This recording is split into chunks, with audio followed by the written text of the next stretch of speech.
À Sainte-Marie, en raison de la houle australe, le port est devenu trop ensablé pour être praticable. Pour des raisons de sécurité, un arrêté ordonne donc sa fermeture depuis le week-end dernier et jusqu'au 11 août. Une fermeture de 2 mois qui pourrait être reconduite si besoin. La décision ne ravit ni les pêcheurs ni les plaisanciers, mais elle finit par être acceptée avec tout de même quelques réserves. Ils prennent cette fermeture bien et mal dans le même temps.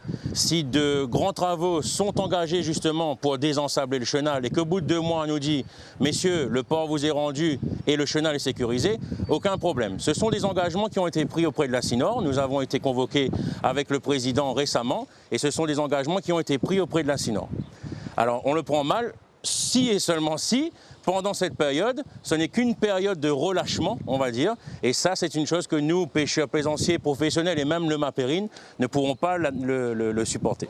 Les pêcheurs comprennent donc la situation, d'autant plus que la saison n'est pas optimale pour la pêche.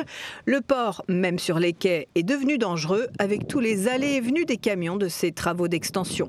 Nous avons aussi décidé d'engager les pourparlers avec les pêcheurs professionnels pour pouvoir régler le problème d'indemnisation de ces pêcheurs professionnels, bien évidemment dans un cadre totalement réglementaire, puisque c'est une cessation d'activité due à la fermeture du port pour des raisons de sécurité. Vous voyez, aujourd'hui, c'est ce qui est important pour nous, c'est d'abord la sécurité des marins et aussi des usagers.